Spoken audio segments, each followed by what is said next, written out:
I was born and raised in Great Falls, Montana. Great place to live and grow up. My mom and dad were a tremendous blessing to me and my siblings. Very strong sense of faith, strong sense of right and wrong, and very loving, caring household. They really instilled in us the faith and belief in ourselves, and also passion for learning. My father had wrestled.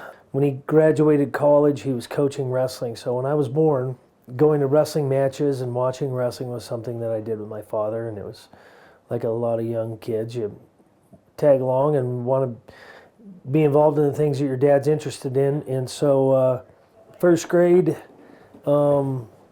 teacher passed around a slip that was, I thought it was a ticket to go watch a wrestling match, and I thought, well, I'll snatch this up and me and my dad can go watch this match and have some fun. And it was actually a sign-up sheet for the local club, and so that's how I got started. One of my coaches, Floyd Vaughn, and another family, Denny Campbell and his sons, were very influential, and they had a relationship with Mark Sprague in Oregon, and Mark had the USA Oregon Athletic Club, and he had a really elite level invitation-only camp. I got an invite to go to that camp when I was 8 years old, and Mark was a great wrestling mind, and probably way ahead of his time. He really was a visionary. That was a big step. And then the confidence and the stuff I was learning at that age, it really made me feel like I was ahead of everybody. So going into high school, I had some pretty lofty goals for myself by that point. My father was the most central figure from a coaching standpoint, but also my high school coach was Tim Owens, and he was a very good coach. And then I was fortunate enough to win 4 titles in high school. At the time, Coach Gable was in the peak of his career, and he had a larger-than-life image, and he was somebody that I followed, and so I was fortunate enough to be recruited. There's always a learning process that needs dealt with, but one that Bill stepped up to. Just like why this award, because Bill has stepped up to the challenge at this new higher level of competition. I remember right away that, he had a lot of talent, number one. There was a lot of athletic talent there, and just a great knowledge of the sport of wrestling. But I think what set Bill apart from so many others was his grit and just fiery passion for the sport. You just had great leadership in the wrestling room, and it was really a powerful and valuable experience.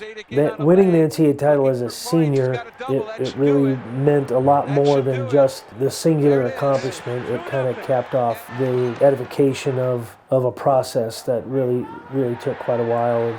And, families are the unsung heroes of our wrestling sport, and so the victory as much for them as it was for me, and so it was very rewarding. There became a point where I hadn't reached my goals in freestyle wrestling. I needed to make some personal changes, so I moved to the Olympic Training Center. I really appreciated Kevin's competitiveness and his outlook on the sport.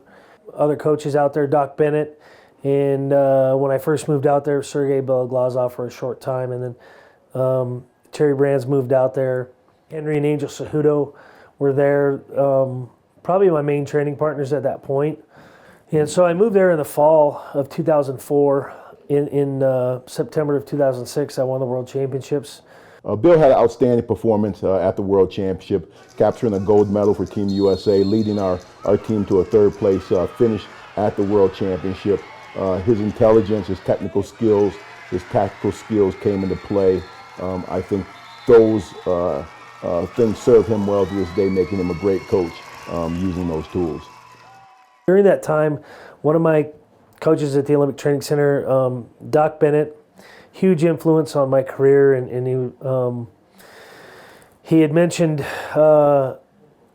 somewhere in that process between 2004 and 2008, he said, hey, I'm looking at retiring in a couple years, and I think you ought to look at this national developmental position. I think you would be very good at it. Bill related well to the younger athletes in the room. And when I witnessed his work ethic, drive, and enthusiasm for the sport, and added in his background, character, his open mind for learning, and an uncanny ability to problem solve tactical and technical situations. I just thought he'd be perfect for the job. So I started to become more and more intrigued about coaching in that role. And of course, my father was a coach. I think it was a very natural fit. Well, Bill Zadick started out with a bang as our head coach at USA Wrestling, obviously winning the World Championship in his very first year as our head coach and setting the bar very high. The future is as bright as it's ever been for Team USA as a result of Bill's leadership. He's established a system that has buy-in from virtually every level of the sport of wrestling. We're really excited about what the future holds for American freestyle wrestling because of Bill Zadick. I would describe my coaching philosophy as the pursuit of excellence and improvement. I want to be constantly learning. I want to be tough. I want my athletes to be tough, to be intrigued, to be passionate and grateful for their opportunities, explore the love they have for the sport of wrestling as good as they can, as intrigued as they can. And I think love, excellence, toughness.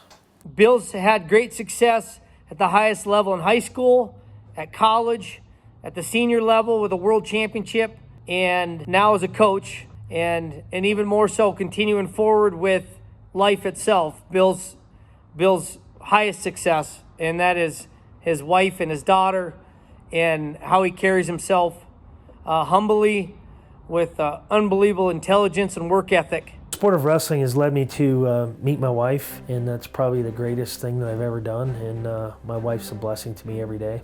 And now we have a daughter, and my daughter is just the most exciting, wonderful thing that I've ever been part of. If I can help people, if I can change some lives for the better and improve people's situations through the sport of wrestling that you know I share a love for, then I'll be happy, and that's really the legacy that I think anybody can hope to have. To be inducted into the Hall of Fame, it almost leaves me speechless. It's extremely humbling to be included in a group of such prestigious, forward overachievers. It's just really very gratifying and satisfying, but overall mostly humbling to be included in such conversation.